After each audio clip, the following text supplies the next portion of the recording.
వాళ్ళంత నమ్మక ద్రోహం చేశాక కూడా 10 మందిలో మన పరువు పోవటానికి కారణమయ్యారని తెలిసి కూడా నువ్వు ఇంకా వాడి ఫోటో పట్టుకుని ఉన్నావంటే ఏమనుకోవాలి? నీ ఆలోచన ఏమని అర్థం చేసుకోవాలి?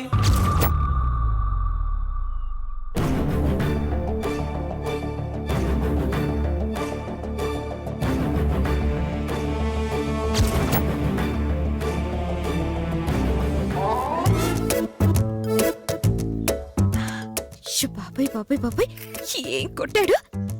కొడితే దెబ్బకి స్తంభాలు ఇరిగిపోయి అవతల పడ్డాయి. అయ్యో బాబోయ్, ఈ సీన్ తో వాడు నాకు బీభత్సంగా కనెక్ట్ అయిపోయాడు. 6 అడుగులుంటాడా 7 అడుగులేస్తాడా? అక్క అక్క అక్క అక్క అక్క అక్క ఏంటి? ఉదయం కాలేజ్కి వెళ్ళేటప్పుడు అన్నయ్య పిలిచాడన్న టెన్షన్ లో ఓ ఫోటో నీ రూమ్ లో పెట్టాను. అది కనిపించట్లేదు. నువ్వు కానీ తీసావా?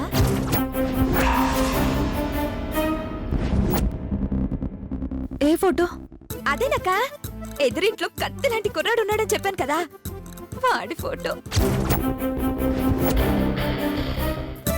ఉదయం జున్నుపాలు ఇవ్వడానికి వెళ్ళినప్పుడు ఆల్బమ్ లో ఫోటో కొట్టేశా. నీకు చూపిద్దామని తీసుకొచ్చేసరికి దత్తుడు అనే టెన్షన్ లో ఎక్కడ పెట్టేశానో నాకు అర్థం కావట్లేదు. అక్క, నీకు అసలు విషయం చెప్పడం మర్చిపోయాను. వాడు కత్తి లాంటోడే కాదు, మిర్చిలో ప్రపోజ్ టైపే బాబు. నీకు తెలుసా, ఇందాక మా కాలేజ్ స్టూడెంట్స్ నన్ను టీజ్ చేస్తుంటే వాడు వాళ్ళకి బుద్ధి చెప్పాడక్క. అతడు సినిమాలో మహేష్ బాబు స్తంభాలు విరగొట్టేసినట్టు సేమ్ టు సేమ్ డిషం డిషం డిషం అంటూ స్తంభాలు విరగొట్టేశాడు. అయ్యో బాబోయ్, వాడు నాకు పిచ్చ పిచ్చగా నచ్చేశాడక్క. వాడు నా వంక తెగ చూసేస్తున్నాడు తెలుసా.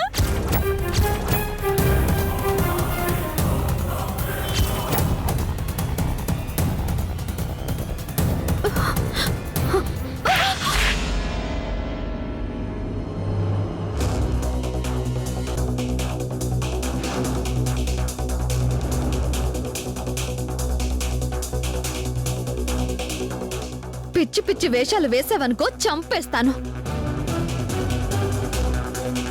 నీ వయసేంటి? నువ్వు చదువుతున్న చదువేంటి? నువ్వు చేస్తున్న ఈ ముదురు ఆలోచనలేంటి? నోరు మూసుకుని బుద్ధిగా చదువుకోకుండా ఏంటి ఈ దిక్కుమాలిన వేషాలు? వాడెవడో తెలుసా? వాడెలాంటి వాడో తెలుసా? ఆయన ఈ వయసులో నీకు ప్రేమ ధూమో ఏంటి? తండ్రి వాళ్ళేకపోతే సరి.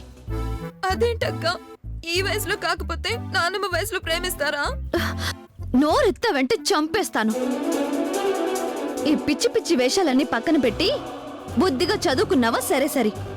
అలా కాకుండా ఇంకోసారి ఇలాంటి మాటలు నీ నోటి నుంచి విన్నా, ఇలాంటి తిక్క వేషాలు వేస్తున్నట్టు కనిపించినా అన్నయ్యకు చెప్తాను. కాలేజీ మాన్పించి కాళ్ళు విరగ్గొట్టి ఇంట్లో కూర్చోబెడతారు. అర్థమైందా?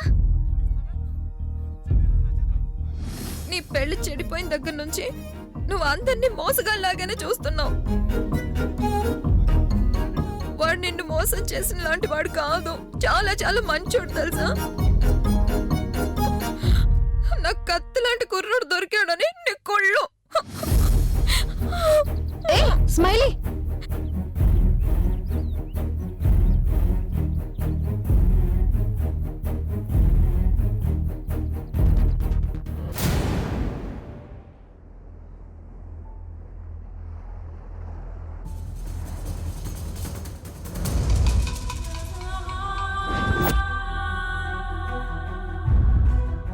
తనకు నచ్చినట్టు చేసుకోమని చెప్పు. తనకు నచ్చిన దారిలో వెళ్ళమని చెప్పు.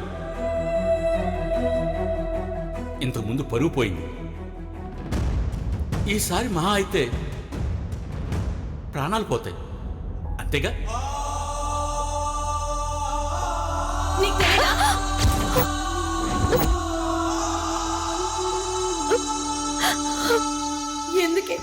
ఎందుకే మమ్మల్ని ఇంతలా బాధ పెడుతున్నావు?